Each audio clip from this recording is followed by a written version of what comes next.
Itu bukan kitabmu itu. Lucu kau cuma. Kau memaksakan kehendakmu yang paling benar. Kau turun. Kau dibawa. Kau cuci piring. Kau cuci piring dibawa. Jangan kau di situ. Aku jijik lihat kau. Dengar suaramu aja mau muntah. Coba pendeta, kelas pendeta. Kita ini sekarang udah kau turun juga, kau turun. Saudara Nathan, Anda dibawa cuci piring, bikin kopi. Jangan kau di atas sini. Saya butuh pendeta, pendetamu suruh bawa sini. Kau yang berkualitas yang kau dorong ke sini, jangan pemakan sampah. Kasih naik. Kitabnya orang Yahudi kau ambil. Kau lupa tidak itu? Sejarah yang tertuang di dalam Bible. Sejarah loh, sejarah. Sejarah upaya penyaliban orang Yahudi terhadap Yesus. Hah? Kau tahu sejarahnya? Di situ imam kepala, mahkamah agama, ahli Taurat, orang Farisi. Bukan Kristen pemakan babi yang ada di situ. Orang-orang Farisi, ahli Taurat, imam kepala, mahkamah agama udah berkumpul. Nggak ada itu Yesus harus mati untuk Yesaya. Tidak mau kiper. Pandai-pandain kau. Nggak ada umat Islam bisa kau tipu. Tampilin mukanya pakai Bible lama-lama. Kau belum pernah rasakan ditampar pakai Bible rupanya. Mau tipu-tipu umat Islam di sini. Nggak ada. Ada cerita kau tipu di sini. Ya, saya 50 kan. Nenek mau kiper. Kalau kau berani menggunakan Yesaya 53, orang Yahudi jauh lebih hebat daripada kalian. Kalian ini siapa? Cuman remah-remah pemakan sampah yang jatuh dari meja Yahudi.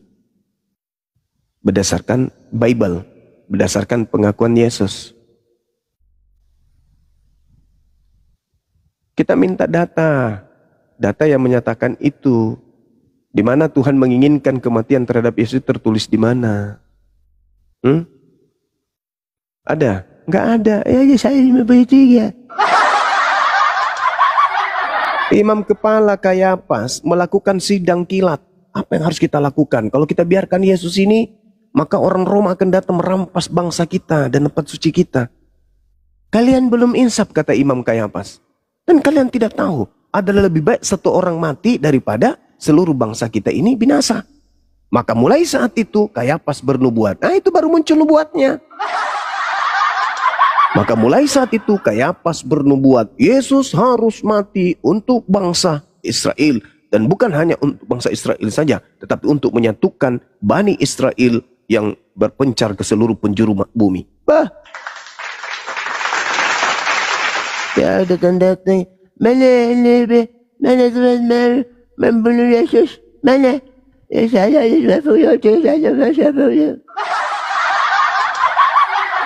dasar badut. Itu kitabnya Yahudi itu yang sudah melakukan kemudian upaya kesaksian, membuat kesaksian palsu dan tipu muslihat untuk membunuh Yesus. Kalau yang kalian narasikan itu Yesaya 53 sebagai sumber kematian salibnya Yesus, mereka lebih dulu sepakat, Yesus, ya paman, kadia duduk. Ini gimana ini? Kau sendiri yang berfirman di sini kan? Ya. Kamu yang mengatakan kau akan mati nebus dosa. Ya. Ini sudah tiba saatnya ini. Gimana Yesus? Ya udah, siap. Persiapkan semuanya. Siapa yang eksekusi? Saya. Siapa yang memaku? Saya. Siapa yang menangkap? Saya. Udah. Bahkan penangkapan pun tak ada. Malah diumumkan, saudara-saudara, sebentar lagi kita akan bebas dari dosa Adam. Sebab Tuhan kita sudah turun ke bumi. Dia akan mati untuk dosa-dosa kita. Betul Tuhan? Betul. Ada cerita kayak gitu rupanya? Nggak ada. Oh yang punya kitab pusing.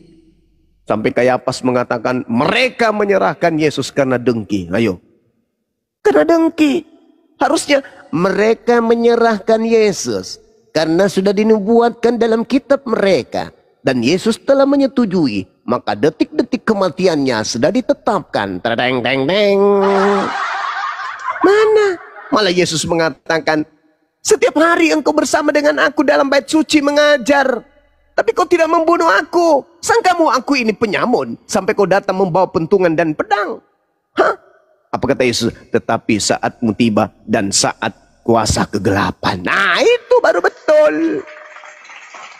Kuasa kegelapan, asal ngomong. Ini kan udah lewat dari hari 53, 10 kan udah nenekmu kiper.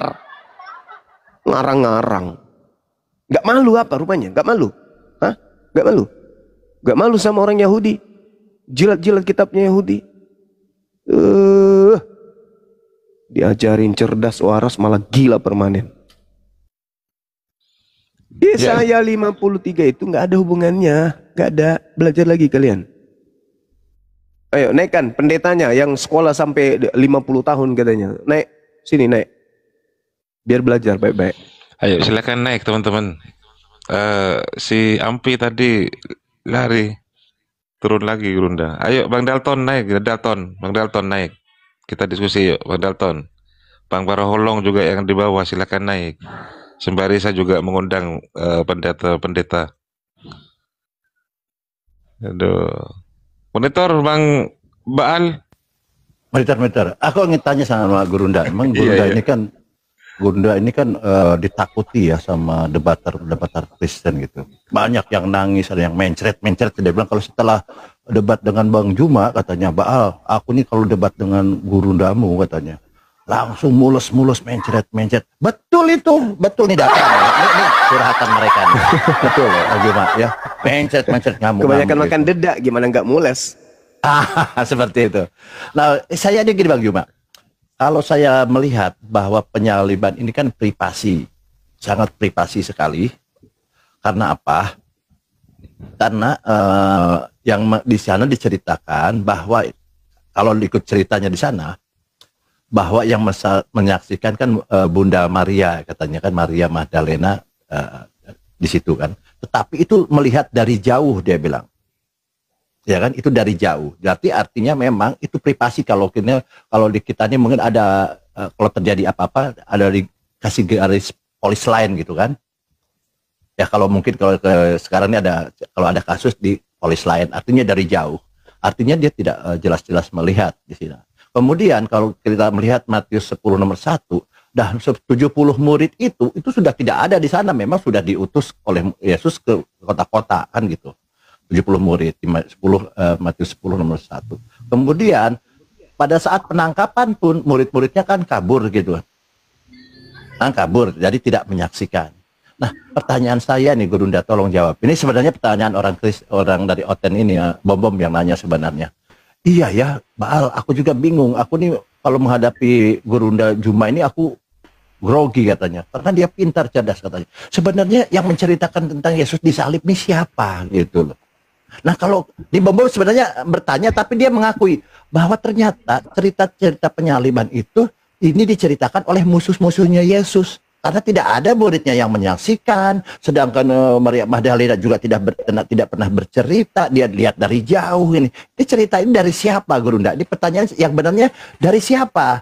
Apakah bisa disimpulkan bahwa yang menceritakannya musuh-musuh Yesus yang akan menyesatkan pengikut Yesus gitu? Bunda, silahkan Bunda. Terima kasih. Iya, baik. Jadi ketika Yesus datang di tengah-tengah Bani Israel terpecah menjadi dua kelompok. Yang kedua Hawariyun, yang ajarannya kemudian diajarkan oleh Arius, yang mengatakan Yesus Rasul Nabi bagi Bani Israel. Yang kedua, kelompok pembenci, yang dengki, iri, hasad, dan menolak Yesus. Betul. Informasi yang kita dengarkan hari ini itu bukan dari informasi yang dihasilkan dari pengajaran Yesus langsung kepada murid. Markus bukan murid Yesus, Lukas bukan murid Yesus, penulis Matius juga bukan berdasarkan Matius 9 nomor 9. Penulis Yohanes juga bukan berdasarkan Yohanes 21 nomor 24. Paulus apalagi. Jadi tak ada data yang akurat bahwa yang menulis itu adalah murid Yesusnya.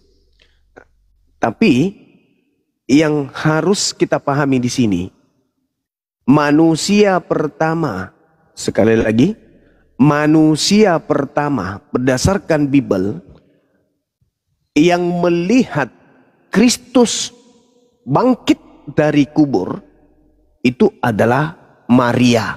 Saya ulang. Saya ulang lagi. Manusia pertama yang melihat Kristus keluar dari kubur atau bangkit pada hari Minggu itu namanya adalah Maria.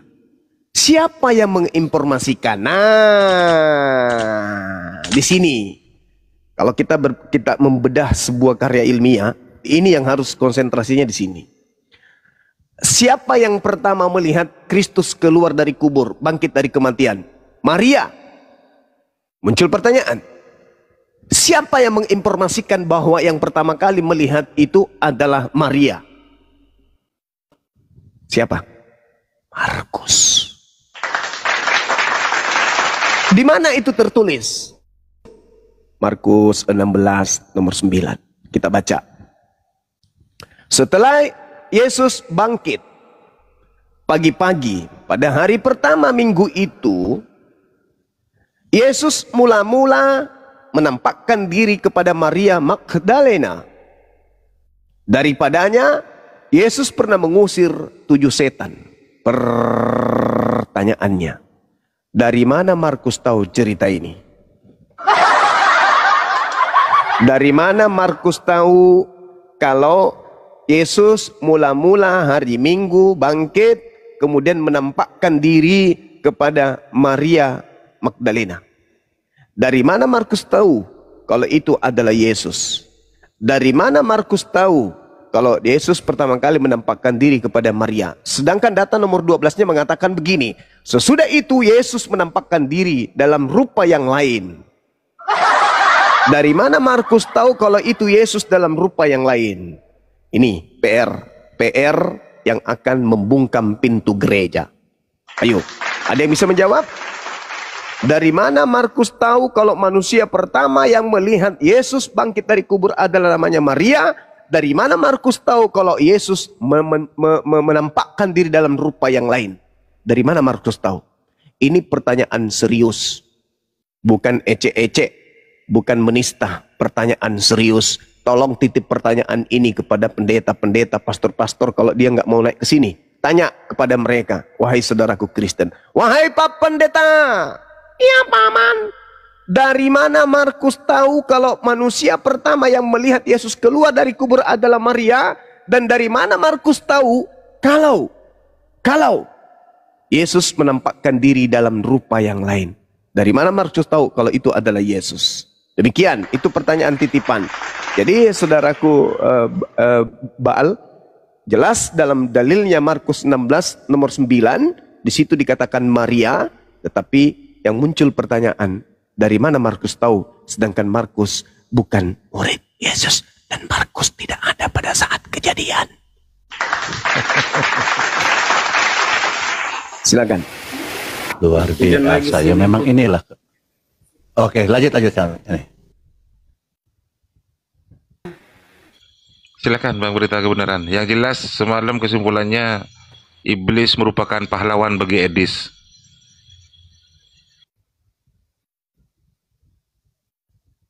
Bang Berita Kebenaran, ngelek.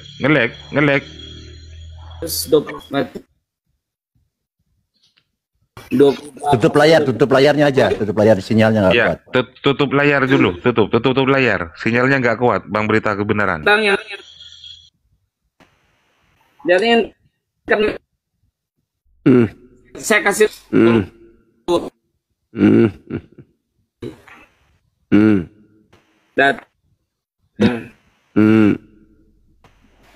Dari mana Markus tahu kalau itu Yesus tapi dalam rupa yang lain? Emang Markus pernah lihat rupa Yesus yang lain?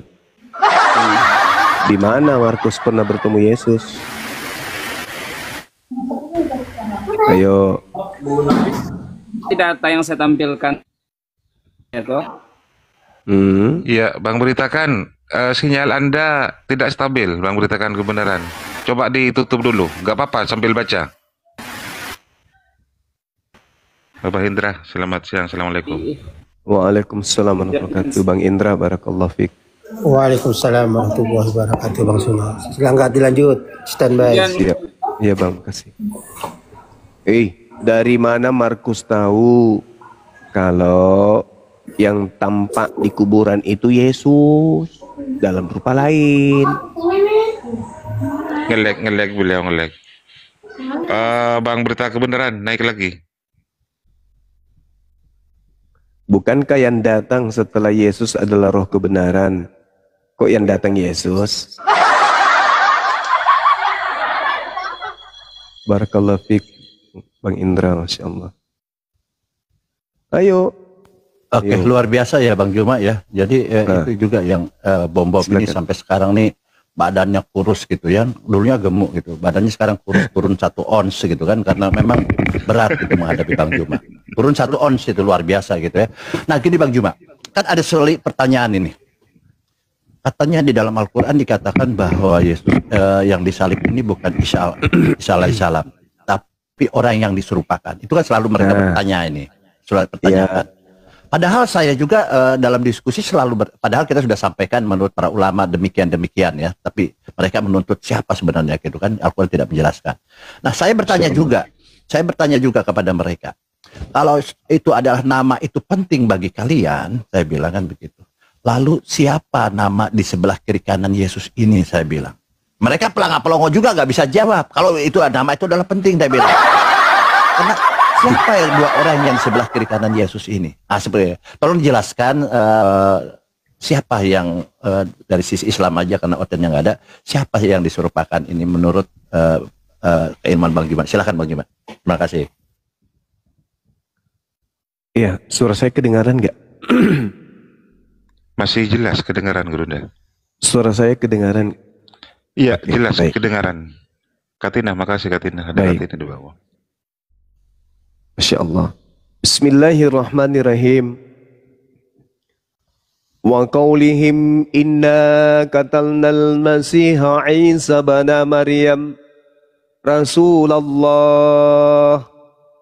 wa ma qatalu wa ma salabu walakin syubbiha lahum wa innal ladhina ikhtalafu fihi lafi syakkim min ma lahum bihi min ilmin illa ittiba'az zan wa ma qataluhu yaqina.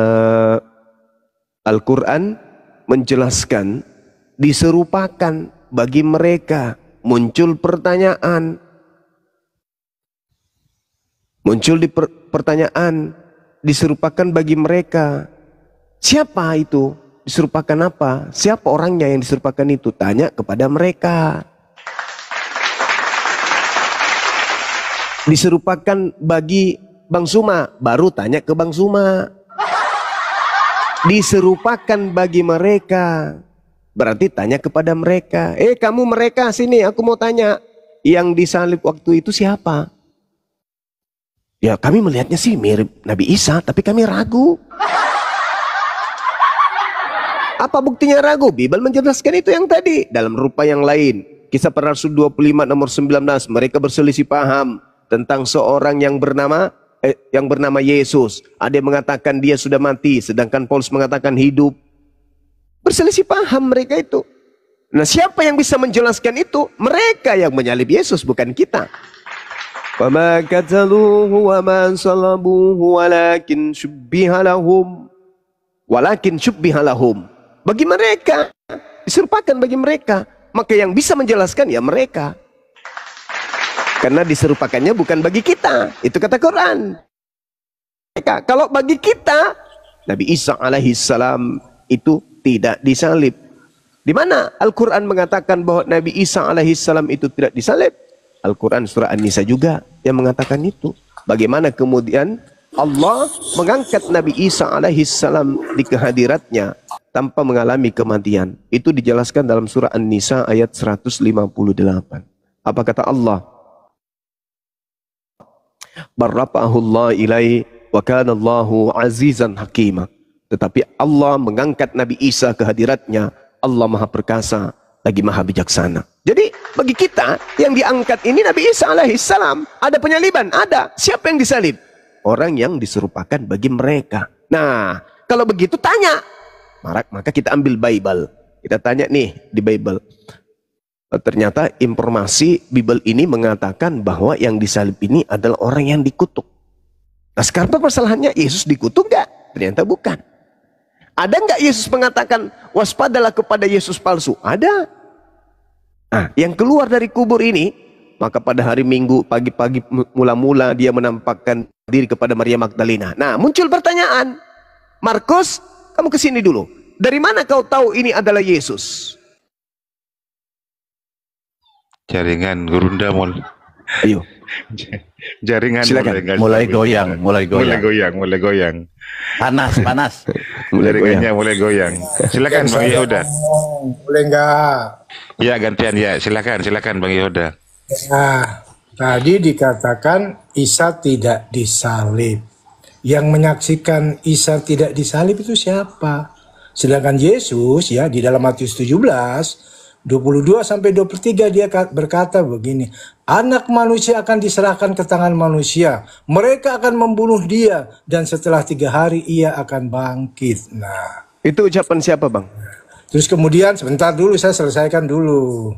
Jadi misi dia katakan anak manusia datang ke dunia bukan untuk dilayani dan melayani, tetapi memberikan nyawanya untuk penebusan dosa. Itu misi Yesus. Nggak ada di situ, nggak ada dalilnya begitu. Nggak ada dalilnya, Nggak ada dalilnya kayak gitu, nggak ada. Bukan gitu dalilnya. Aja ya. Itu tidak begitu dalilnya. Yesus menyerahkan nyawanya untuk orang banyak. Yesus berarti kan dia mati kan? Nggak mati dong. Oh nggak mati. Nggak mati. Oh nggak mati. Terus Nggak dia mati dong. menampakkan diri 40 hari 40 malam itu apa? Lah itu Dia bukan nggak mati. Yesus. Itu bukan Yesus. Oh bukan Yesus. Aduh luar Iya. biasa penipuan hoak ya. Itu bukan Yesus, Bang. Jadi ente Oke, itu Yesus di dalam Matius kita 16, buktikan boleh nggak ya, kalau itu bukan iya. Yesus? Boleh nggak? Matius 16 21 sampai 23 Yesus bilang yang menolak penyalipan itu iblis. Makanya Allah mau menolak penyalipan kan? Salah, Ayo. salah Anda, salah. Nah, Allah mau menolak Salah. penyalipan kan? Kalau pencipta langit dan bumi yang dia itulah belibis. Ya, Bicara karena sendiri ini musuh dia orang. ke dunia. Bisa nggak kita Ya, diskusi? Gantian. Boleh nggak diskusi? Kita boleh nggak kita gantian. diskusi, Bang? Ada Boleh penyalipan nggak tapi diskusi? diserupakan. Nggak ada. Ayo silakan Gurunda. Boleh nggak kita Menolak diskusi? penyalipan. Gantian Bang Yehuda. Boleh nggak? Boleh nggak kita diskusi? Silakan. Ya, Dimio dulu gantian. Baik. Saya ambil data yang Anda sebutkan tadi di data nomor Matius 16-nya, nomor 21 dan seterusnya. Ketika Yesus mengatakan, "Enyahlah iblis, engkau satu batu sandungan bagiku sebab engkau bukan memikirkan apa yang dipikirkan oleh Tuhan, melainkan apa yang dipikirkan manusia." Yang di situ ada dua pemikiran, pemikiran Tuhan, pemikiran manusia. Kita nggak akan pernah bisa membaca Tuhan, pikiran Tuhan, kecuali kita berdasarkan dalil ya. Nah sekarang yang pertama pemikiran pemikiran Petrus. Apa yang muncul dalam pikiran pemikiran Petrus ketika Yesus datang ke musuhnya? Dalam pemikiran Petrus itu apa? Silakan. Yesus akan disalib atau Yesus tidak disalib? Pemikiran Petrus apa?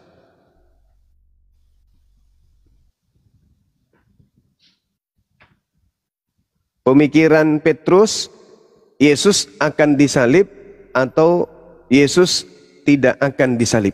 Oke, saya baca dulu ayatnya ya supaya kalian itu dengar. Sejak waktu itu Yesus mulai menyatakan kepada muridnya ayat 21 ya. Matius 16:21 ya.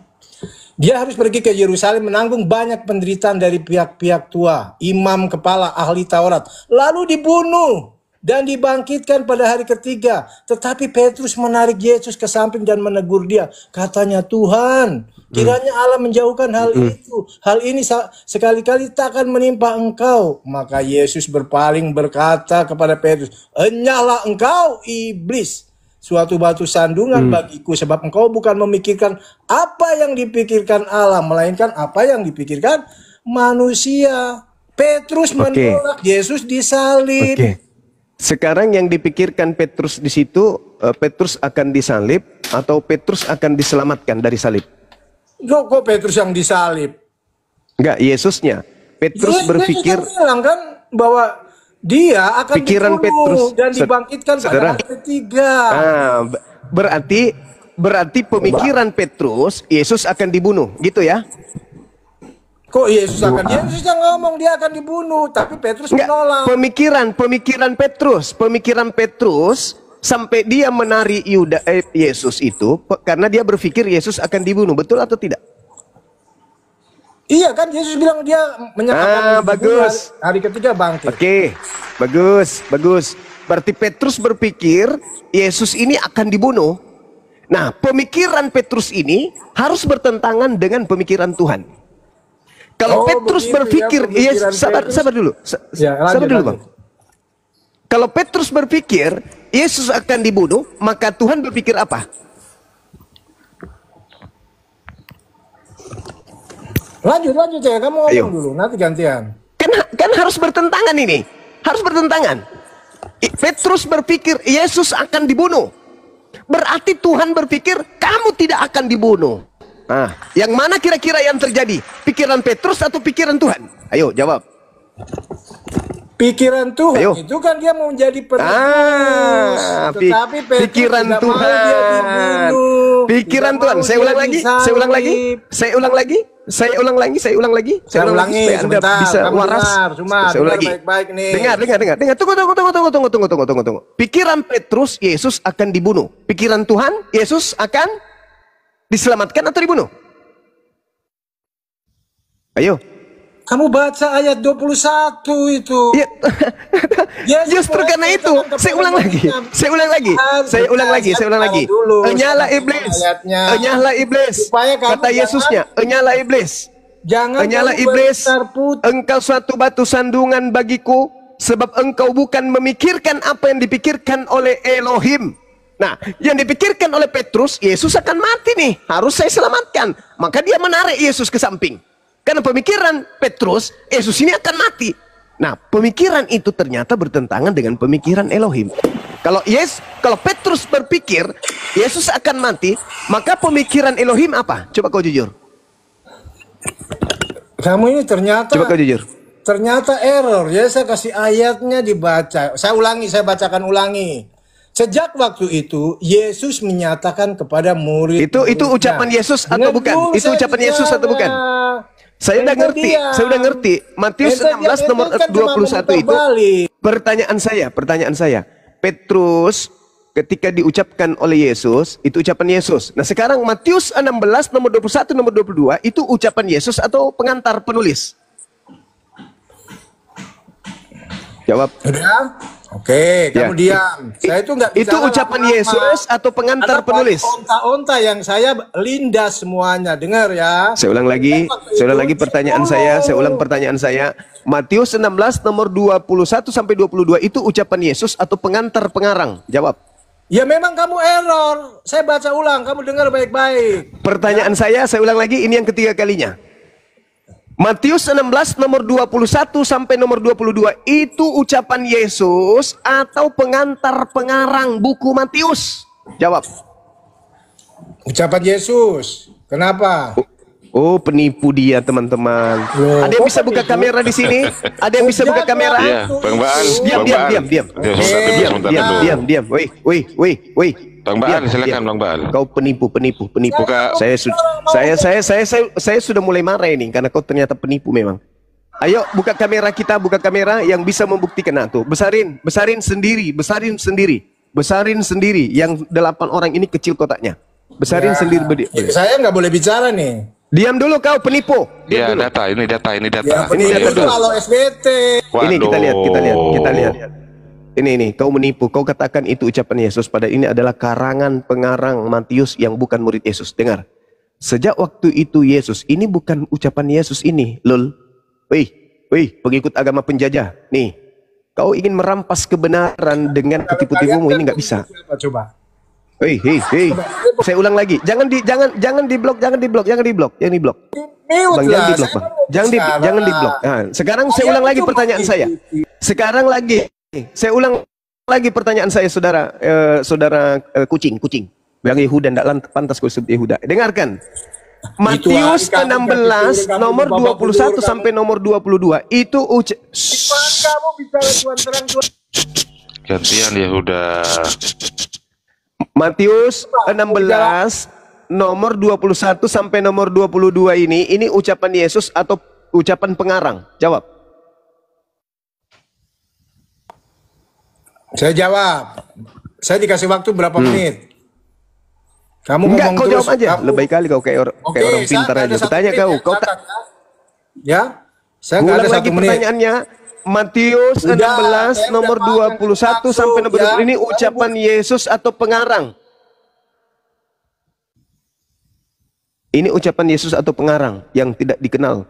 Ayo, belakangan baru disebut.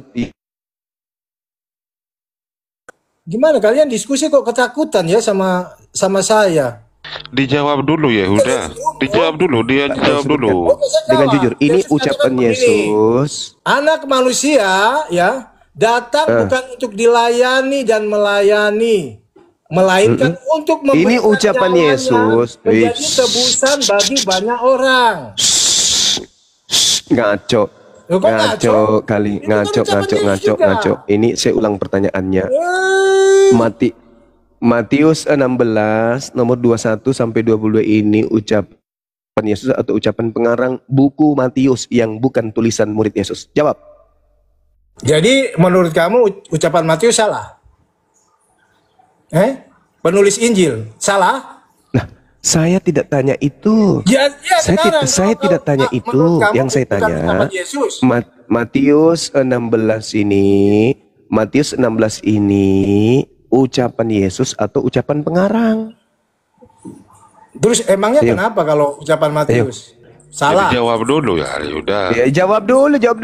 Ya Matius kan yang menulis. Oh, Anda kan jadikan Saya ucapan menyaksikan saya pengarang Matius ini tulis. untuk melawan Yesus. Ya, Ya, saya ini ucapan menyaksikan Matius. Suma berbicara. Saya ulang lalu lagi, saya tulis. ini ucapan Apa sih Yesus. Ucapan Suma. Begitu. Oke, baik. Emangnya Jadi nggak boleh kesimpulannya saya Anda sudah catat mengakui ini bukan tulisan ucapan Matius? Yesus ya? Ya, Ini bukan ucapan Yesus ya? ucapan Matius kan ucapan Yesus yang ditulis.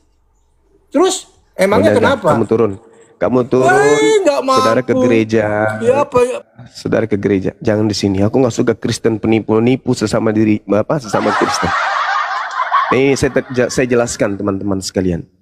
Matius 16 nomor 21 sampai 22 itu pengantar pengarang buku Matius. Dan itu bukan ucapan murid Yesus. Buku Matius ini bukan tulisan murid Yesus. Oke? Dan bukan sabda yang kemudian Yesus berikan validasi. Itu bisa dilihat di dalam Matius 9 nomor 9, ternyata pengarang buku Matius bukan murid Yesus. Adik-adik saya, anak-anak saya di bawah, untuk membuktikan itu silakan Anda buka Matius 9 nomor 9. Ternyata pengarang buku Matius itu bukan murid Yesus. Adapun ucapan tinta merah yang ada dalam buku Matius itu penulisnya entah dapatkan dari mana, ya teman-teman sekalian. Nah, di sini Matius 16, konon Yesusnya mengatakan, "Enyalah iblis, engkau satu batu sandungan bagiku, sebab engkau bukan memikirkan apa yang dipikirkan oleh Tuhan, melainkan apa yang dipikirkan manusia." Berarti di situ ada dua pemikiran. Kita ikuti alur daripada Bible ini. Di situ ada dua pemikiran Tuhan dan pemikiran manusia. Ini pola Kristen kan? Karena Tuhan berpikir. Kenapa Tuhan berpikir? Mungkin karena Tuhannya tidak maha mengetahui, maka dia harus berpikir dulu. Nah, di situ pemikiran Tuhan dan pemikiran manusia. Pemikiran manusia, Yuda, Petrus, Yesus akan disalib nih. Makanya Petrus menarik Yesus. Pasti disalib, mati dia ini. Ternyata pemikiran Petrus ini berlawanan dengan pemikiran Tuhan. Kalau Petrus memikirkan Yesus akan mati, maka Tuhan sudah jelas berpikir Yesus tidak akan mati. Meskipun seluruh manusia bekerja sama dengan setan untuk menyalibkan Yesus, kalau Tuhan mengatakan tidak mati, maka apa yang terjadi? Tidak mati. Berarti betullah Al-Quran. Berarti Al-Quran betul. Sabar dulu kau, sabar dulu. Sabar dulu. Berarti betullah Al-Quran dan juga betullah apa yang dinubuatkan oleh Daud, yang dikhutbahkan Petrus, bahwa Yesus tidak mengalami kematian, jasadnya tidak ditinggal di kubur, melainkan terangkat langsung ke langit oleh tangan kanan Elohim. Oke, jelaskan ya. Berarti Al-Quran betul, khotbah saya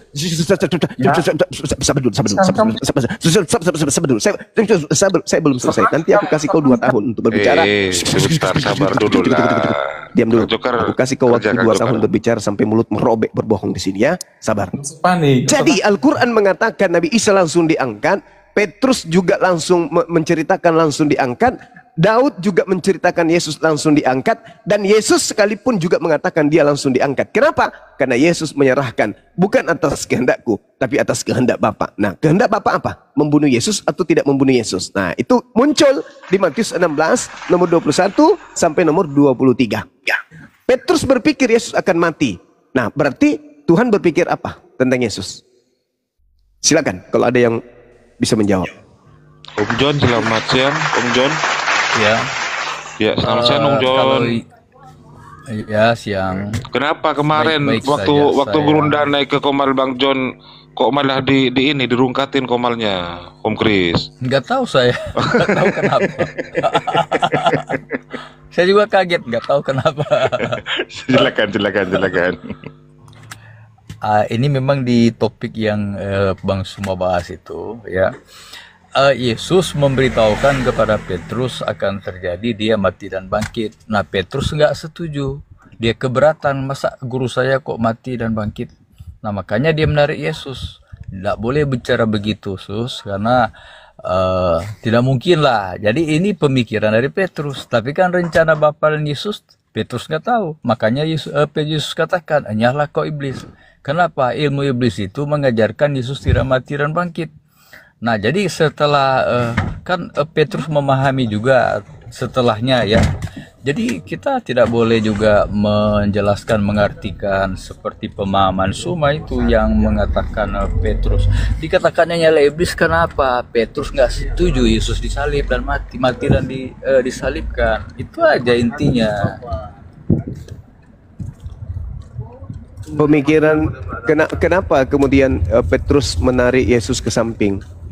Apakah karena Petrus berpikir Yesus akan disalib, atau karena Yesus berpikir Yesus tidak disalib? Petrus berpikir bahwa itu Yesus disalib dan mati itu tidak mungkin mau jadi seperti itu. Ya, jangan Anda tambah-tambahin. Jangan dia Anda keberatan. tambah-tambahin. Makanya kan Jangan di Anda ayat tambahin. selanjutnya Jangan setelah Anda dia tambahin. katakan hanyalah iblis, pikiran Allah ada di situ. Coba Anda baca. itu. Sekarang Ada pertanyaan pikiran saya, Allah. pikiran Petrusnya dulu. Pikiran Petrus. Petrus. Yesus disalib atau Yesus tidak disalib? Yesus tidak disalib. Nah, kenapa kalau Yesus tidak disalib, kenapa dia harus menyelamatkan Yesus? Kan Yesus kan Jangan terlalu berbicara, kentara. ya, Jangan Yesus kan terlalu sudah- kentara kalau Anda ini wakil setan, Bang. Jangan. Ya, oke, kita Pertanyaan simpel saya, aja. Kita kenapa simpel aja. Petrus? Yesus mengatakan Kenapa dia Petrus akan- kemudian menarik Yesus ke samping? Supaya Karena dia keberatan kalau Yesus akan mati dan bangkit. pandai kali. Panipu. Yesus itu Coba ditarik oleh dibaca Petrus. satu dari kau. Sabar dulu. Petrus menarik Yesus ke samping karena Petrus berpikir Yesus ini akan mati kalau saya biarkan.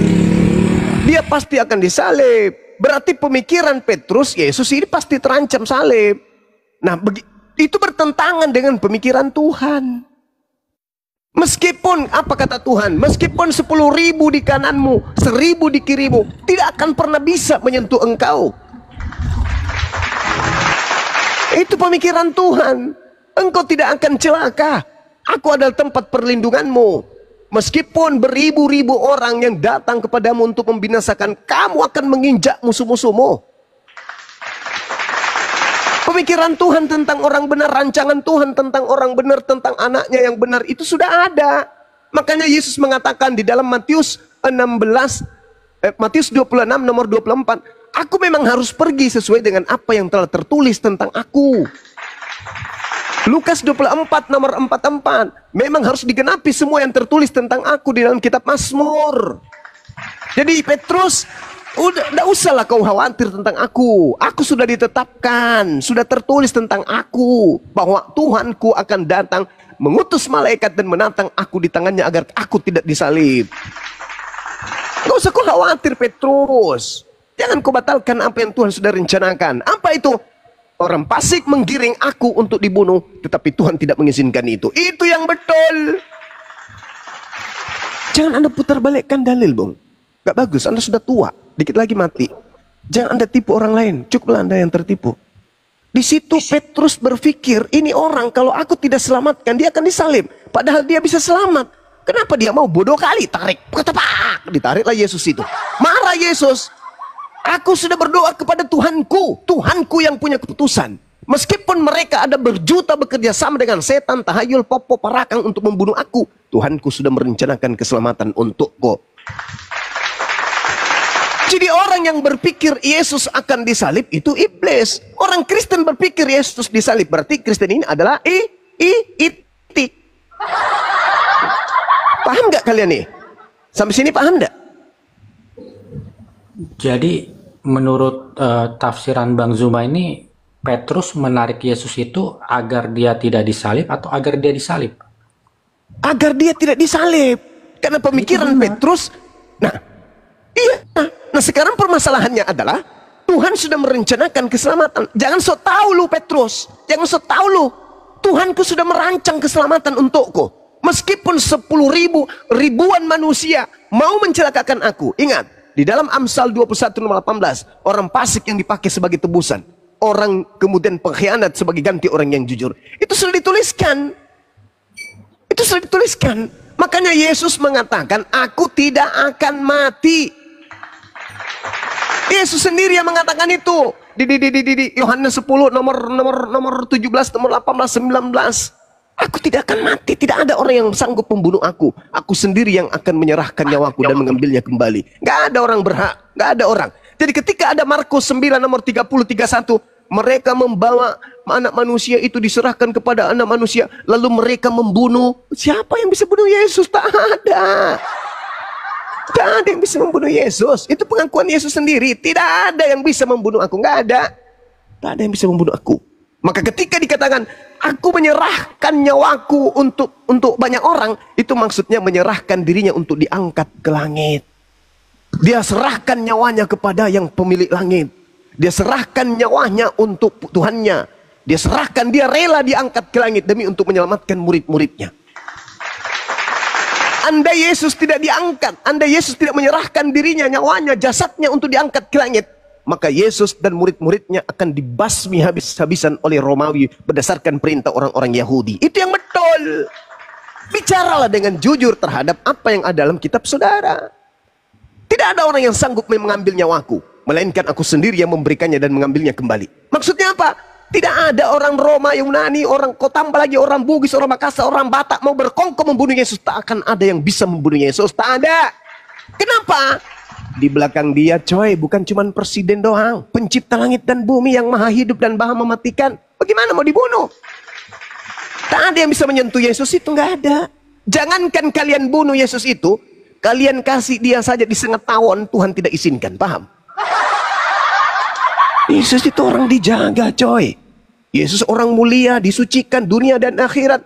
Datang kalian ingin membunuh mereka demi dosa-dosa kalian yang laknat itu. Enak aja. Kata Tuhan, lu siapa lu? Siapa lu? Ini anak yang aku anugerahkan kepada dunia, kepada Bani Israel sebagai juru selamat. Ente mau bunuh nenek lu kiper. Untuk apa kalian membunuhnya? Untuk dosa-dosa kami, paman. Enak aja. Lu yang berbuat, utusanku yang harus mati untuk kalian. Konsep dari mana itu? Jadi saudara, sekali lagi saya katakan, ketika Yesus mengatakan, enyahlah iblis, orang yang berpikir Yesus akan disalib itu adalah iblis. Sekarang saya tanya kepada saudara-saudaraku Kristen. Hei saudaraku Kristen, menurut kalian Yesus itu disalib atau tidak disalib? Jawab. Saya jawab bisa, Bang. Ya, Yesus itu disalib atau tidak disalib? Jawab. Oke. Di dalam Matius 26 ayat yang kedua itu sangat jelas. Enggak usah bicara dalil. Enggak usah bicara dalil. Sudah bicara dalil. Pertanyaan saya, menurut kalian Kristen, Yesus itu sama dulu, itu udah selesai, itu rangkuman sekolah minggu. Sekarang kita membahas Yesus itu disalib atau tidak disalib menurut kalian? Yesus disalib. Berarti begini, kalian iblis. Begini Bang Zuma, logikanya begini. Berarti kalian iblis, kata Yesus. Orang yang berpikir Yesus disalib atau Yesus tidak disalib, itu iblis. Bang, Kau yang iblis. Kalian iblis berarti. Kau yang begini, iblis Bang. yang Berarti kalian iblis. Orang yang berpikir, saudara-saudara, Yesus yang mengatakan, orang yang berpikir Yesus disalib, Yesus akan mati, Yesus akan dicelakai, itu iblis. Di mana dalilnya? Yang tadi itu, Matius 16, 21 sampai 23. Kenapa Petrus disebut iblis?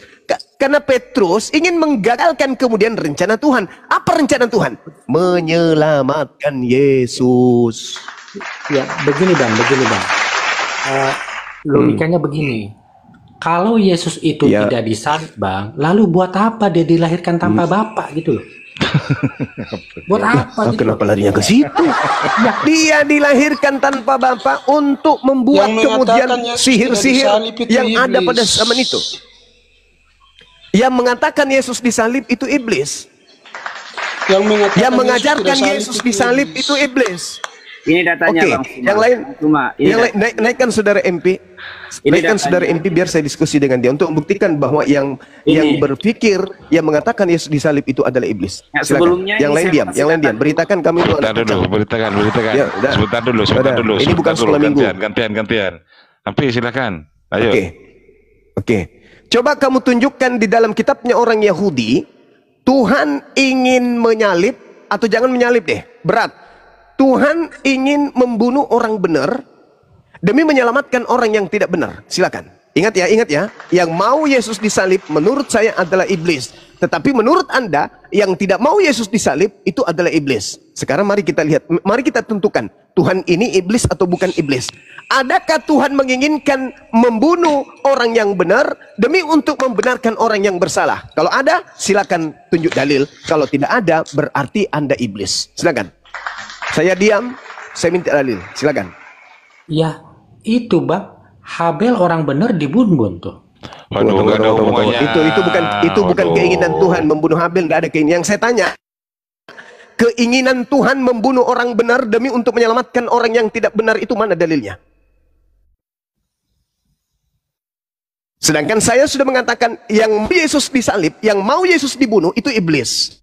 Tapi Anda mengatakan yang tidak mau Yesus dibunuh itu justru iblis. Oke, saya ikuti iramanya. Sekarang tolong tunjukkan dalilnya di mana Tuhan mau membunuh orang benar demi untuk menyelamatkan Kristen laknat ini. Mana? Tunjukkan. Mana dalilnya? Saya tunggu. Anda butuh berapa tahun? Silakan. Ini MP kenapa dia ke perpustakaan MP? Woi. Ke perpustakaan masih googling. MP kenapa ke perpustakaan kenapa?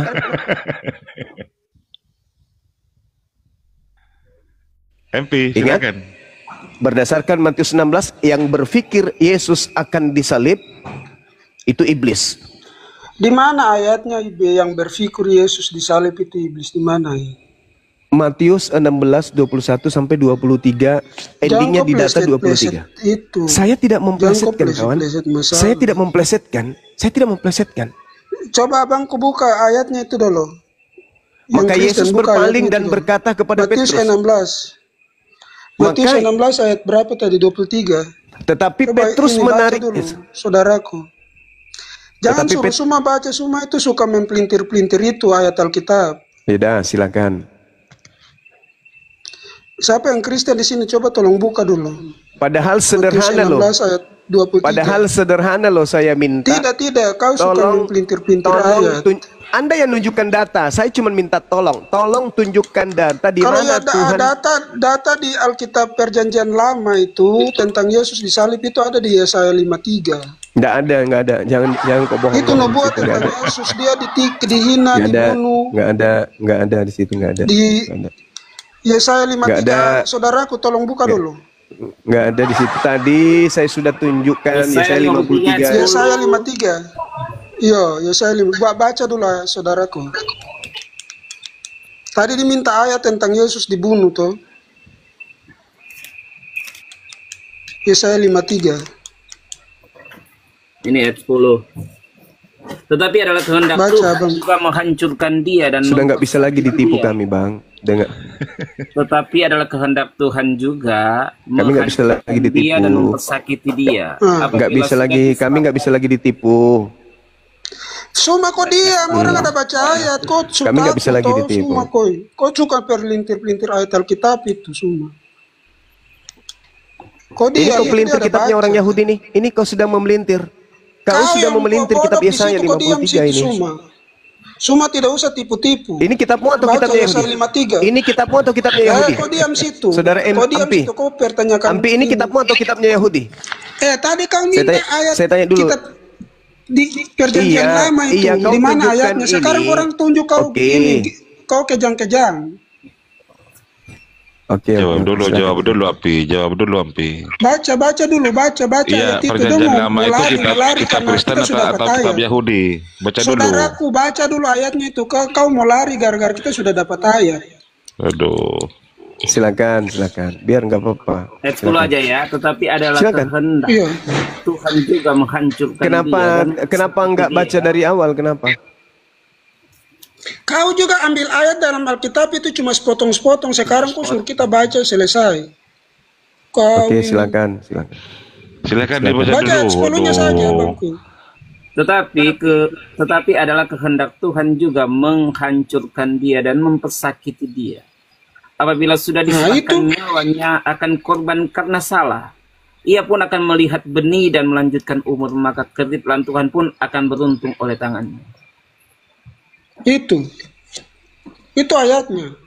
Kenapa kau bilang Yesus tidak disalib? Coba kamu tunjukkan bahwa itu untuk Yesus. Silakan. Yesus itu terus kau tadi bawa nubuat yang tadi itu tunjuk untuk Yesus ke mana? Nubuat yang tadi bahwa Yesus tidak disalib, digantikan oleh orang fasik dan orang benar. Apakah itu buat Yesus? Kau ini apa logikamu ini logika falasi ini kau ini. Oke. Di mana ditulis di situ Yesus? Boleh kita tanya jawab pelan. Oke, kita boleh pelan-pelan diskusinya, Yesus Bang. itu digantikan oleh Oke. kasih ayat. Di mana di perjanjian lama itu dikasih ayat bahwa di situ dikatakan bahwa Yesus digantikan oleh orang fasik. Di mana itu? Coba kau kasih tulisan Yesus ya. Karena tadi kau mempertanyakan ayat itu apakah itu buat Yesus? Boleh kita tanya jawab nggak, Bang Ampi baik-baik. Kayaknya Anda sedikit agak berisi. Tadi mempelintir-pelintir terus. Ininya. Tumitnya. Kasih ayatnya itu, kasih. Kisah Para Rasul di situ kenapa kisah para rasul tadi di itu ayat yang tadi di perjanjian lama mana? Gantian. Jangan kau lari-lari Suma. Iya, saudara mengatakan. Suma jangan kau lari-lari. Saudara mengatakan itu Yesus. Saya sudah tahu kau itu Suma. Kau saudara tadi mengatakan lari-lari, pelintir ini ke sini ke sana. Oke. Sekarang kita bawa ayat kau tadi bilang Anda mengatakan ayat itu dinubuatkan untuk Yesus. Sekarang saya tanya kau balik. Tadi ayat yang kau bawa itu bahwa manusia yang laknat itu digantikan oleh Yesus di mana? Tadi kau bawa ayat tadi itu. Mana ayatnya? Amsal 21 nomor 18. Nah, Amsal 21 itu apakah dia berbicara tentang Yesus? Itu berbicara mengenai orang benar dan pengkhianat. Nah, berarti itu bukan untuk Yesus. Ada nggak pengkhianat di tubuh Yesus? Ada pengkhianat. Siapa? Dan apakah siapa pengkhianatnya? Siapa pengkhianatnya? Coba. Iya, siapa pengkhianatnya? Siapa pengkhianat menurut kau di Al-Quran mana? Ya ke Al-Quran. Siapa pengkhianat? Coba kasih Al-Quran. Siapa pengkhianat? Coba. Al-Quran nih. Makanya kau itu suka ini tanda sudah ngalah, ini udah kalah ya. Bukan kalah, kau yang suka pelintir ayat. Di mana? Kok saya pelintir ayat? Kamu yang memelintir dari pengkhianat lari ke Al-Quran. Kau yang memelintir terlalu jauh. Iya, karena kau tadi bilang apa ini ada pengkhianat di situ. Di mana Al-Quran mencatat tentang pengkhianat? Yesus mengatakan harus digenapi semua yang tertulis tentang dirinya di dalam kitab Amsal. Iya, itu ada ayatnya tergenapi karena dia harus dibunuh, sengsara, bukan di dalam menderita Al-Quran, dan mati. Saudara, Itu ada bukan tidak. ayat tentang kegenapan itu, ada di ayat Alkitab bahwa dia akan menderita, dia akan dibunuh dan Ya, itu disiksa. menurutmu untuk Yesus Itu kan? menurut saya bagaimana? Itu ada di Alkitab, ada di Perjanjian Baru itu. Itu menurutmu tentang Yesus kan? Betul nggak? Tidak menurut saya, itu menurut Perjanjian Baru. Injil itu. Enggak, yang Yesaya 53 menurut kamu itu untuk Yesus kan? Iya, karena kau minta bersabar. Cuma tetapi jangan menurut putar-putar. penulisnya. Begini, tadi kau bawa ayat tentang Amsal itu bahwa itu dibuat seperti itu buat Yesus. Tapi di sana tidak tertulis. Nah, saya bawa ayat tentang Yesaya. Kau bilang apakah itu dinubuatkan buat Yesus? Ada tertulis nama Yesus di situ. Ya, saya bilang sama dengan ayatmu tadi. Begitu. Tidak, jadi Bang. jangan putar-putar. Dengarkan saya. Menurut penulis Yesaya, itu bukan untuk Yesus. Menurut Amsal juga itu bukan untuk Yesus. Terus apa? Sinyal Gurunda kayaknya keganggu lagi. Iya, terganggu karena dia bikin Bagaimana? itu bicara sembarang. Dia tidak ada di Makassar, dia masih di Jawa. Masih di planet Pluto beliau. Hampir diskusinya santai gitu loh. Anda Ya, bertanya, santai. Anda Kayak yang bertanya, semalam tapi itu. Anda yang panik gitu loh. Sekarang saya tidak Anda yang bertanya, bertanya, saya Anda yang mengamuk. saya Bang. tidak bertanya. Sabar, Saya Bang. tadi tidak Ya, bertanya. Saya mau menegaskan bahwa Abang, Suma ini saya masih bukan ada di atas. bintir rakyat. Masih Masih di atas. Belok. Masih di atas Gurunda. Masih. Abang mengatakan bahwa Yesaya 53 itu untuk Yesus.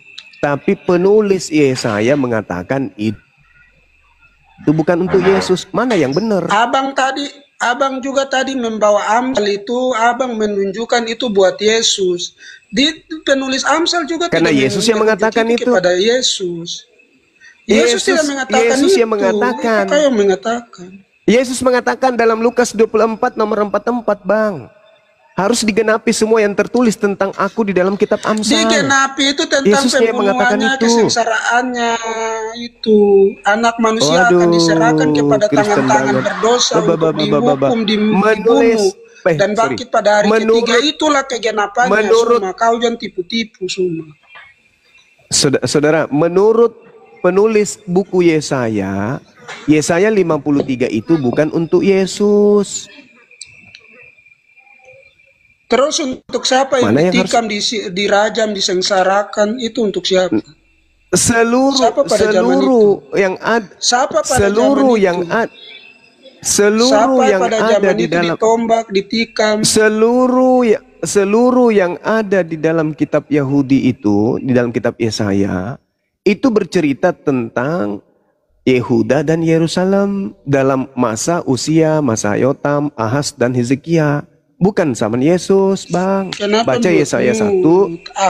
Baca Yesaya 1 nomor 1. Itu jelas tertulis bahwa Yesaya 53 itu berbicara mengenai Yehuda dan Yerusalem. Itu buat Yesus. Siapa yang ditikam? Siapa ditikam dari lambung? Tidak ada. Anda yang mengatakan itu, tapi tidak ada. Penulis Yesaya tidak mengatakan ditikam, untuk Yesus. dipaku zaman Yahudi. Yesaya nomor 1. Yesaya nomor 1. Yesaya nomor 1 itu mengatakan cerita Yesaya 53 itu membahas tentang Yehuda dan Yerusalem, Bang. Bukan membahas tentang Yesus. Sampai sini paham? Bang Suma, oke lah, itu pemahamanmu dan saya tidak bisa paksakan juga pemahaman saya. Itu yang tertulis, Bang. Itu yang tertulis, di kitabnya Yahudi.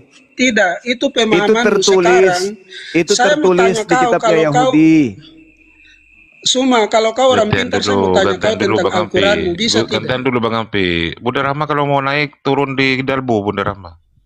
Jangan donatur. Itu tertulis. Iya, tapi jangan saya dipotong kalau saya bernarasi. Jangan tampilkan video. Saya lagi bernarasi, tampilkan video. Habis itu kalian berkongkol bahas video. Apa sih?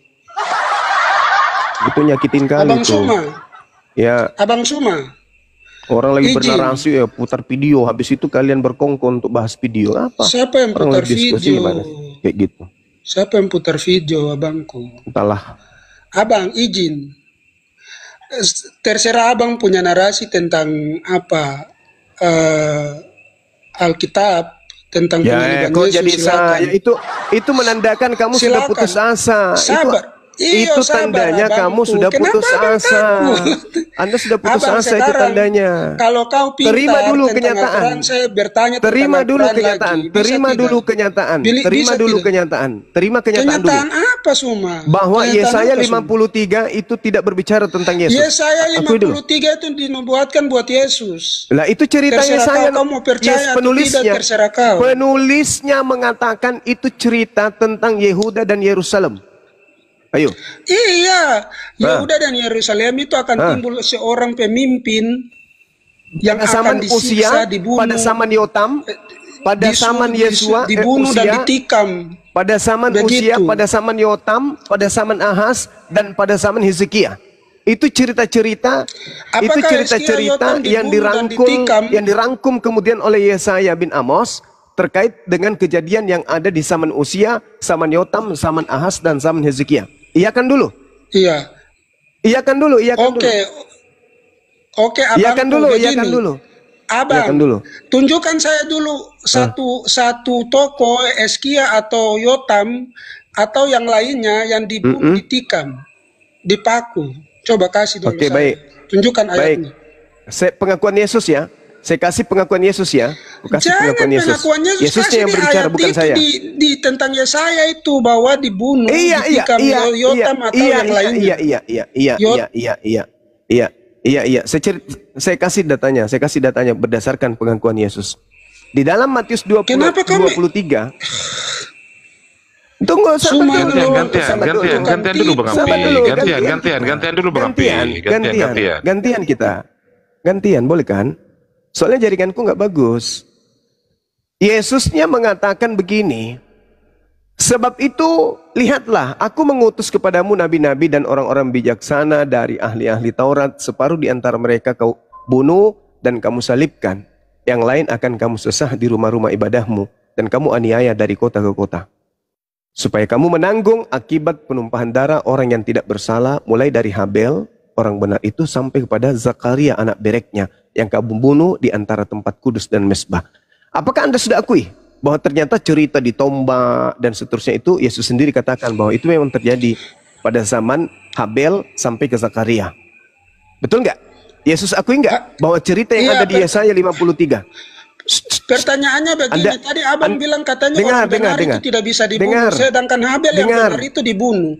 Abang ini, ini logika abang ini rusak. Dengar, jangan lari kemana-mana dulu. Tadi abang katakan bahwa orang benar itu tidak bisa dibunuh, digantikan oleh orang fasik. Sekarang ada orang benar yang Habel ini. Astagfirullahaladzim. Gantian lah Bang Ampi. Congor babi, Iya. Sinyalnya Bang Zuma itu lagi nggak stabil. Sinyalnya beliau. Congor babi, dengarkan saya dulu. Gantian dulu. Woi, congor babi, muka babi, dengarkan saya. Apakah Anda muka babi, moncong muka babi? Dengarkan saya, muka babi, dengarkan. Benarkah Yesus mengatakan bahwa orang-orang Yahudi itu adalah gemar menganiaya para nabi, utusan-utusan Tuhan, dan jokar kerja. Aduh, Bang Ampi. Turunkan aja nih. Muka babi ini turunkan. Kenapa bilang sama moncong babi? Kok moncong yang kayak babi? Mukamu memang muka babi. Sakit hati kau. Coba kau buka kameramu, aku mau lihat mukamu. Pasti mirip. Udah aku bilang, Anda kan bertanya di mana Yesaya 53 itu ya bisa dinisbahkan kepada orang-orang yang hidup di zaman Hezekia, zaman Hezekia, zaman Usia, zaman Yotam, zaman Ahaz, yang bercerita tentang Yehuda dan Yerusalem. Saya kasih pengakuan Yesusnya. Sebab itu, lihatlah aku mengutus kepadamu nabi-nabi, orang-orang bijaksana dan ahli-ahli Taurat. Separuh di antara mereka akan kamu bunuh dan kamu salibkan. Yang lain akan kamu sesah di rumah-rumah ibadahmu, dan kamu aniaya dari kota ke kota, supaya kamu menanggung akibat penumpahan darah orang yang tidak bersalah, mulai dari Habel orang benar itu sampai kepada Zakaria anak bereknya yang kamu bunuh di antara tempat kudus dan mesbah. Berarti Yesaya 53 ini bercerita tentang orang banyak, bukan? Bukan hanya Yesus, kan? Makanya dikatakan di dalam Yesaya 1 nomor 1 itu bercerita tentang orang-orang raja-raja Yehuda dan raja-raja Yerusalem. Yesus masuk nggak di situ? Enggak. Nah, Anda bertanya, di mana? Nah, saya kasih data. Yesus mengakui bahwa orang-orang Yahudi itu adalah keturunan ular beludak. Celakalah kamu, hai ahli-ahli Taurat dan orang-orang Farisi, hai orang-orang munafik, sebab kamu membangun makam nabi-nabi dan memperindah tugu orang-orang yang saleh dan berkata, jika kami hidup di zaman nenek moyang kami, tentulah kami tidak akan ikut dengan mereka dalam membunuh nabi-nabi itu. Mereka pembunuh nabi-nabi, kan? Berarti ini yang dinubuatkan di dalam Yesaya 53, bukan Yesus. Tolonglah diskusi yang dewasa. Karena Anda nggak mau diajak dewasa, makanya saya katakan muka babi. Saya tidak pernah memaki orang kalau orang itu mau diajak cerdas. Tapi kok mau diajak gila, ya aku bilang muka babi supaya kau lari dari sini, supaya kau berpikir, oh kenapa muka saya disebut babi? Karena mulutmu congor babi. Sudah dibilang Yesaya 53 itu bukan untuk Yesus. Dalilnya mana? Baca Yesaya 1 nomor 1. Ternyata konsep yang ada di dalam Yesaya 1 sampai Yesaya 66 itu berbicara tentang raja-raja Yehuda dan Yerusalem. Datang pula kan, nenekmu kiper, mana ada? Cobalah diskusi itu yang bagus, ya. Jangan muka babi, congor babi. Marah dibilang dia congor babi. Nah, tiap hari dia makan babi. Ya, makanya saya suruh. Ya, masih ada yang waras? Yang mau waras silakan. Berita, silakan berita. Ya. Saya menyimak diskusinya. Jadi teguran Yesaya itu bukan hanya kepada bangsa Yehuda pada waktu itu, tapi kepada bangsa Israel, kepada bangsa Babel. Itu di dalam ayat pasal yang 47. Jadi ternyata pernyataan tentang pasal 1 itu bicara tentang waktu penulisan. Hidup di zaman apa Yesaya itu? Dan itu dikatakan bahwa Yesaya itu hidup di zaman Raja Yehuda. Dari Raja Usia sampai Raja Hizkia. Itulah zaman kehidupan Raja Yesaya. Tapi tentang teguran-teguran nasihat itu kepada bangsa-bangsa. Kepada bahkan zaman. Kalau kita melihat dalam ayat-ayat misalnya pasal 47 itu kepada Raja Babel. Kepada Apa omong ini? Hei, kamu ngomong apa? Kamu ngomong apa? Ini datanya. Ini Yesaya 47. Maka dulu Tuhan putri anak-anak darah Babel. Jadi ini bicara tentang bangsa Babel. Bukan hanya, jadi kalau dikatakan Yesaya itu hanya untuk bangsa Yehuda pada waktu itu keliru. Salah. Kenapa? Kau menangkap. Salah caramu menangkap. Salah. Dengarkan. Yesaya 1 di situ dikatakan oleh penulisnya. Penglihatan yang dilihat Yesaya bin Amos tentang Yehuda dan Yerusalem dalam era Usia, Yotam, Ahaz, dan Hizkia, raja-raja Yehuda. Kalau berbicara mengenai Raja Babel, itu di zaman mana? Apakah zaman Usia, zaman Yotam, zaman Ahaz, atau Hizkia? Salah satu dari 4 itu. Kamu ini gimana ya? Sok paten tapi blow on. Ya. Artinya teguran itu bukan hanya kepada bangsa Yehuda saja seperti pernyataan memang bukan. Itu bukan teguran. Ini penglihatan Yesaya itu adalah penglihatan yang mencakup 4 masa. Ya, zaman Usia, Yotam, Ahaz, dan Hizkia. Enggak ada zaman Yesus. Alamak. Diskusi tentang penyalipan aja. Nah, udah keok di sini. Udah keok. Keok gimana? Kan saya hanya menanggapi. Iya, kamu melarikan ke Babel. Babel itu masuk ke dalam zaman Uzia. Apa yang masalah di situ? Nggak ada masalah. Zaman Usia. Tidak ada masalah di sana. Kenapa? Karena ketika berbicara mengenai Raja Babel, Anda lihat di dalam Yesaya 14 itu zaman mana itu? Apakah zaman Yesus atau di antara zaman Usia dan Yotam? Gak ada masalah. Anda ini, saya udah sampaikan, orang Kristen ini yang tidak memiliki arah, yang tidak ada pegangan, mencoba untuk menipu orang Islam dengan mengatakan penyaliban sudah dinubuatkan Yesaya 53. Datang saya mengatakan itu bohong. Yesaya 53 itu menurut penulisnya bukan berbicara mengenai Yesus, dan menurut juga Yesus itu bukan berbicara tentang dirinya, dan menurut orang Yahudi juga tidak berbicara tentang Yesus. Dan lagi-lagi, ketika berbicara mengenai penyaliban Yesus, itu nubuat yang dibuat oleh Imam Kayafas di dalam Yohanes 11. Apa itu? Yesus harus mati untuk bangsa Israel, bukan untuk kalian. Bukan untuk kalian. Yesus disalib menurut Yahudi, mari kita menyalibkan Yesus demi untuk menyelamatkan bangsa Israel. Dari mana? Dari dosa? No! Dari penjajahan Roma. Kalian dijajah Roma rupanya? Kalian dijajah Roma? Enggak kan? Yang dijajah Roma itulah yang merupakan tujuan Yesus dibunuh. Baca Yohanes 11 supaya kalian itu sadar. Umat Israel lebih paham Bible daripada kalian, paham? Orang-orang Yahudi berkongkol pada zaman Yesus, sepakat untuk membunuh Yesus pada zamannya. Kenapa? Karena mereka tidak ingin bangsanya dijajah oleh Romawi, dirampas oleh Romawi. Belakangan muncul dari Roma ajaran penyembah dewa-dewa, menganggap Yesus mati karena dosa waris, untuk nebus dosa. Dari mana ilmunya itu? Dari mana? Itu karangan Paulus. Paham sampai situ ya? Terus kemudian saudara, ketika Anda berbicara mengenai kitab Yesaya 53, itu Anda ditertawakan sama pemilik kitab. Itu bukan kitab kalian itu. Itu kitabnya orang Yahudi yang tak ada hubungannya dengan kalian. Sama sekali nggak ada hubungannya. 4 masa kitab Yesaya itu bercerita. Masa Uzia, masa Yotam, masa Ahaz, masa Hezekia. Masa Karisteng nggak ada. Jadi jangan ngadi-ngadi. Dulu kalian bisa nipu orang dengan cara itu. Sekarang nggak bisa. Bang Suma dengan timnya sudah hadir. Mereka lebih paham Bible daripada kalian. Kalian menjadi Kristen bukan karena paham Bible. Yang kalian lakukan sekarang ini ada bertahan. Kalian menegakkan benang basah. Tapi sulit. Kenapa? Karena musuh kalian Bible. Paham ya? Sampai situ ya? Nah sekarang Anda ingin melarikan materi kepada penyaliban. Silakan. Ya, saya jawab. Pertanyaan saya. Ya, pertanyaan tadi ada berapa? Saya bisa jawab. Oke. Silakan.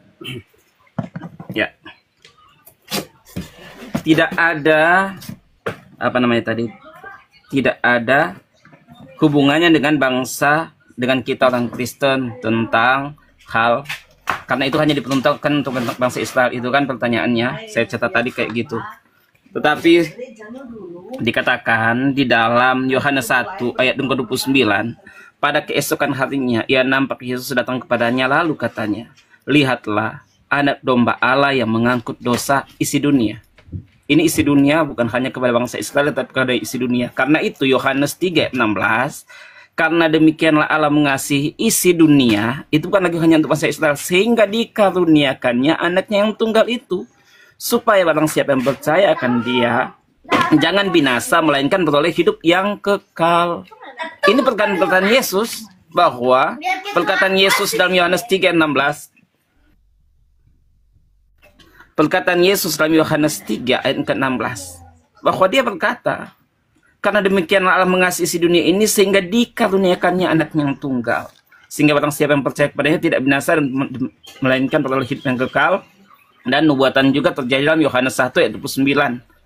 Tengoklah, lihatlah anak domba Allah yang mengangkut dosa isi dunia. Maka itu berhubungan dengan Yesaya 53 ayat 7. Tentang pernyataan bahwa kitab perjanjian lama tidak ada hubungan dengan kami orang Kristen, saya akan jelaskan bahwa pengikut-pengikut Kristus di awal, ada 12 murid itu orang Yahudi. Ada 70 murid itu orang Yahudi. Ada 4.000 orang yang pernah merasakan mujizat. Mereka banyak mengikut Tuhan. Itu orang Yahudi. Dan banyak orang Yahudi, dan mereka lah yang dikatakan pada waktu itu. Mereka orang Yahudi. Tetapi diam pada waktu itu penipu. kan Yahudi Dengarkan. mereka pun berbatik. Saya selesaikan dulu narasi saya karena ini jawaban dari pertanyaan. Pening aku Saya lihat mau pembohong menjawab. berbicara, pembohong penipu berbicara. Pening kalau Saya akan mengkasih dengan data. nih, dengarkan dongengmu. Yang pertama, kamu mengambil karangan penulis buku Yohanes 1. Itu bukan murid Yesus yang mengarang cerita itu. Paham ya? Itu camkan baik-baik. Bukan murid Yesus. Yohanes 1:29 itu bertentangan dengan pernyataan Paulus sendiri dalam Galatia 4 nomor 5. Yesus mati menebus dosa orang-orang yang tunduk di bawah hukum Taurat. Oke? Bertentangan dengan pengakuan Paulus. Saya ulang lagi. Galatia 4 nomor 5. Yesus menebus dosa-dosa orang atau takluk di bawah hukum Taurat. Siapa yang tunduk di bawah hukum Taurat? Siapa yang kemudian ditujukan hukum Taurat ini? Orang Yahudi. Berdasarkan pengakuan Paulus sendiri, Yesus itu menebus dosa orang Yahudi saja. Galatia 4 nomor 5. Catat dulu. Yang kedua, kebohongan Yohanes 1 nomor 29. Yesus dianggap domba di situ yang menghapus dosa dunia. Kenapa si pengarang Yohanes ini menganggap Yesus binatang? Kenapa? Karena pengarangnya tahu kalau dosa itu ditebus hanya dengan binatang. Imamat 1 nomor 2. Katakanlah kepada orang Israel, orang Yahudi, apabila mereka hendak mempersembahkan kurban penebus dosa kepada Elohim, maka hendaklah mereka mempersembahkan hewan. Makanya kamu mengimani kitab catatan pengarang yang mendudukkan Yesus setara dengan binatang, hewan. Sejak kapan Tuhannya Yahudi menghapus dosa dengan menggunakan darah manusia? Sejak kapan? Hah? Siapa yang mengajarkan itu? Pengarang buku Yohanes. Siapa pengarang buku Yohanes ini? Bukan murid Yesus. Di mana dikatakan pengarang buku Yohanes itu bukan murid Yesus? Di buku Yohanes sendiri. Di mana tertulis? Yohanes 21 nomor 24. Berarti Yohanes 1:29 yang mendudukkan Yesus sama setara dengan binatang, itu bukan sabda Yesus. Itu bukan ucapan murid Yesus. Itu bukan firman Tuhan. Tapi kamu percaya. Yesus disetarakan dengan binatang, kamu percaya. Yang disetarakan dengan binatang itu binatang. Kenapa orang Yahudi menebus dosa dengan binatang? Karena memang itu polanya. Imamat 1 nomor 2. Katakanlah kepada orang Yahudi, apabila mereka ingin menebus dosa, hendaklah mereka mempersembahkan hewan ternak, kambing, domba, sapi, lembu. Paham sampai situ? Woi, paham sampai situ? Makanya orang Roma yang pingin juga punya keselamatan, Yesus yang adalah manusia dibinatangkan di dalam kitabnya. Islam mana yang mau ditipu? Saya mau tanya Islam yang ada di sini. Wahai saudara-saudaraku Islam, bolehkah seorang nabi disetarakan dengan binatang? Boleh atau tidak? Tidaklah. Tidak boleh. Saudara-saudaraku Muslim, adakah ajaran Tuhan menebus dosa dengan membunuh manusia? Ada? Tidak ada. Tidak ada. Lalu siapa yang mengajarkan orang-orang barat yang kepercayaannya dianut oleh orang Kristen sebagian di Indonesia ini? Manusia dosanya ditebus dengan mempersembahkan korban manusia. Ada yang mengajarkan seperti itu? Ada Tuhan mengajarkan itu? Tidak ada. Nah, sekarang kita udah tinggalkan materi itu daripada kita dengarkan kebohongan kibulan dari saudara ini. Saudara, berita kematian. Dengarkan. Berita kesesatan. Dengarkan saya. Apa tujuan Yesus mati disalib untuk Kristen? Jawab. Itu pertanyaan. Data-data tadi bisa saya bantah Bang semua tuh nggak bisa. Nggak usah. Kau hanya melintir aja. Silakan. Apa tujuannya? Apa tujuan Kristus mati disalib untuk Kristen? Saya tunggu. tentang penulis kitab Yohanes, saya ingin katakan bahwa ada yang namanya P52 dan P64.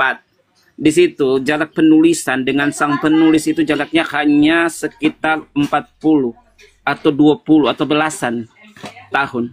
Dan ada saksi matanya yang namanya Papias yang menyatakan tentang hal itu. Tolong kamu tunjukkan, tolong kamu bantah Yohanes 21 nomor 24. Coba kau bantah dulu itu. Bantah dulu itu. Bantah Soalnya, dulu. Kalau diskusi lompat-lompat gini saya bantah dulu. Gimana? Yohanes 8. Ya, Anda kan ingin Yohanes 21 nomor 24. Anda bantah coba. Maka iaitulah murid yang menyaksikan segala perihal ini dan yang telah menyuratkan segala perkara ini, dan kita ketahui bahwa kesaksiannya itu dengan sebenar-benarnya. Terus itu yang menulis itu siapa? Yohanes. Hah? Yohanes. Terus yang memberikan kesaksian siapa? Yohanes menyaksikan tentang hal itu, dia menulis tentang kesaksian itu, bahwa kesaksian itu dia mengatakan memang cara dia mengatakan dialah murid. Iya. Dia mengatakan dialah murid. Gini Bang, cara penyampaian konteks cara penyampaian kibulan orang Yahudi dengan orang Indonesia kan berbeda. Penyampaian kibulan mengukur tentang kita seperti cara sama seperti penulisan-penulisan dalam kitab suci Abang kan berbeda cara penyampaiannya. Ada ilmu-ilmu tafsirnya tersendiri untuk mengetahui hal itu. Masa dinilai dan yang telah menuliskannya dan kita tahu kita di situ siapa?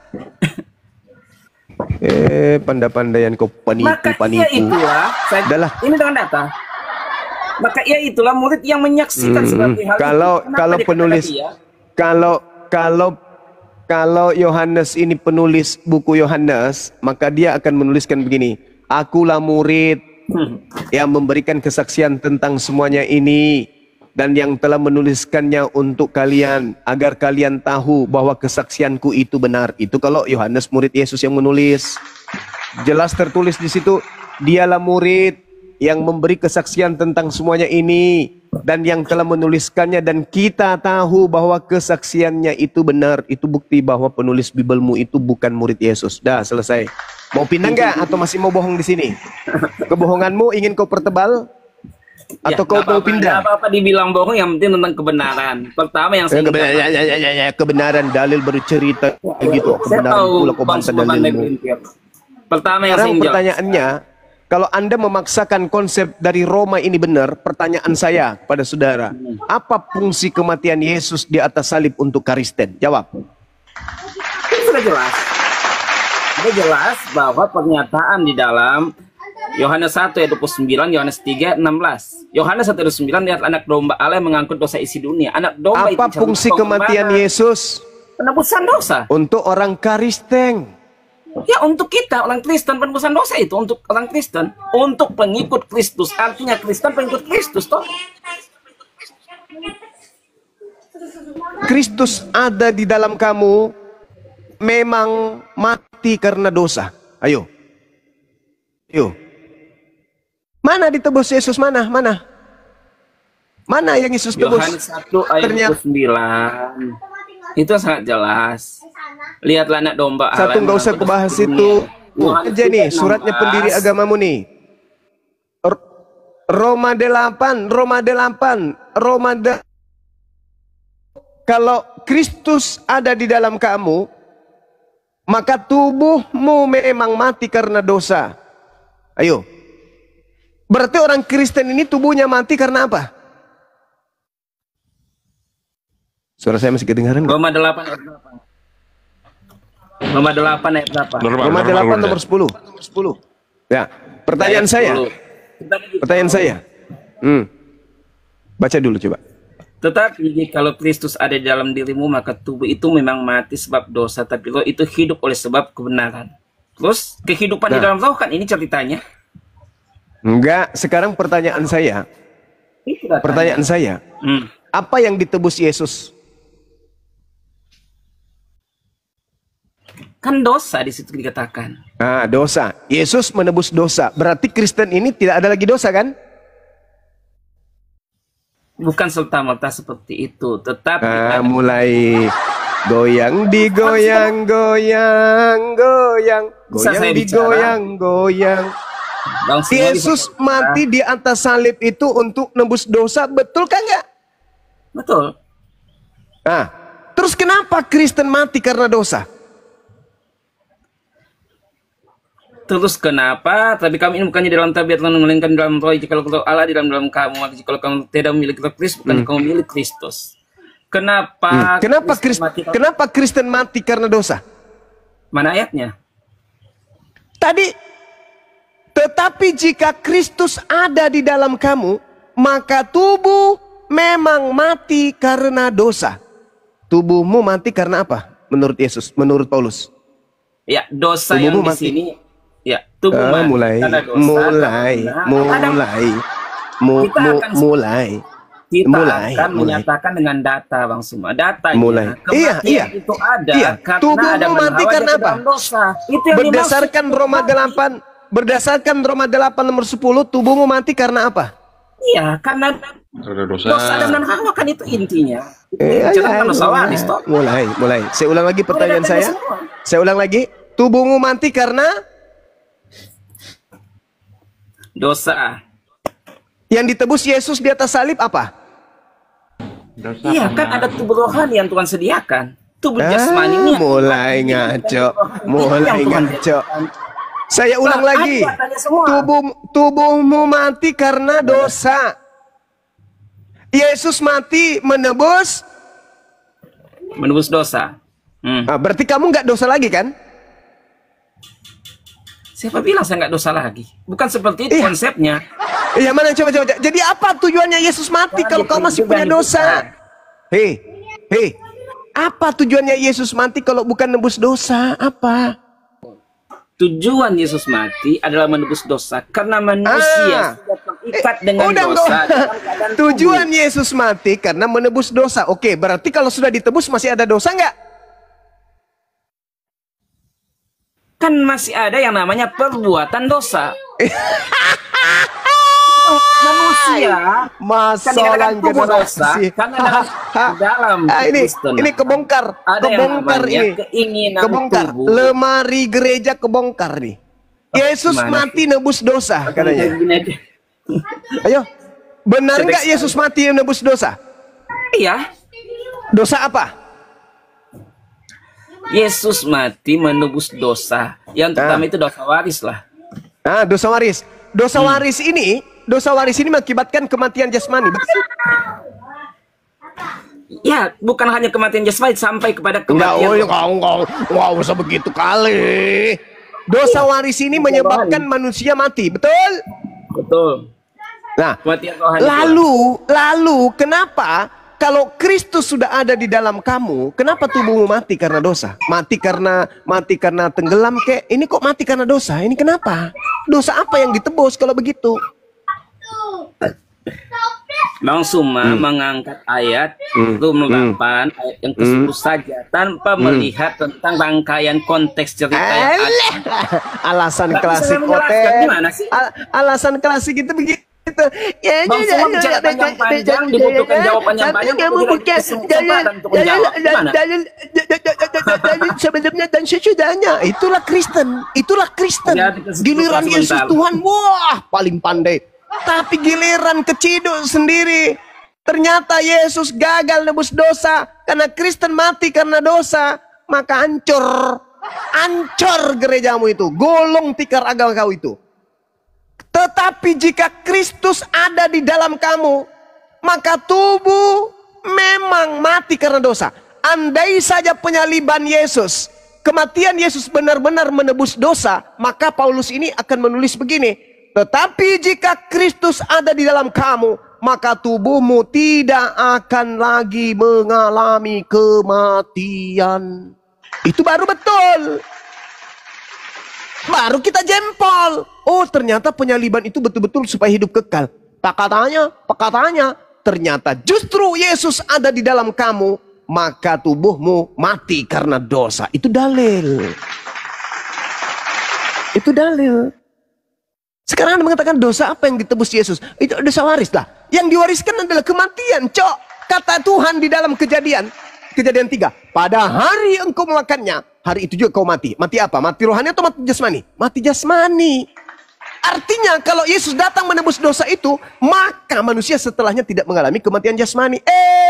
Ternyata saudara-saudara, Paulus kejebak oleh makar yang dibuatnya sendiri. Wa makaru wa makarallah wallahu khairul makirin. Paulus terjebak oleh makar yang dibuatnya. Tetapi jikalau Kristus ada di dalam kamu, maka tubuh memang mati karena dosa, tetapi roh adalah kehidupan oleh karena kebenaran. Na'udzubillah tsumma na'udzubillah. Makar yang dilakukan oleh Paulus ditelan sendiri. Kamu dosamu sudah ditebus, tetapi kamu mati karena dosa. Subhanallah, hanya orang yang punya akal yang kemudian bisa sampai kepada kebenaran. Saya kembalikan kepada saudara, Anda menerima Yesus mati di atas salib untuk dosa-dosamu? Yo, come on. Paulus mengatakan kau mati justru karena dosamu. Oke, saudara-saudara, saya izin sejenak untuk ibadah sekaligus saya makan siang. Saya tetap monitor di sini, mumpung jaringan saya bagus. Kalau masih ada yang ingin diwaraskan, silakan hubungi Bang Suma. Bisa di komal-komal di mana Bang Suma ada, Anda bisa saya terapi. Syaratnya satu, gunakan akal sehat dan jangan sombong terhadap kebenaran. Sunat hati kalian supaya nggak sombong terhadap dalil yang ada.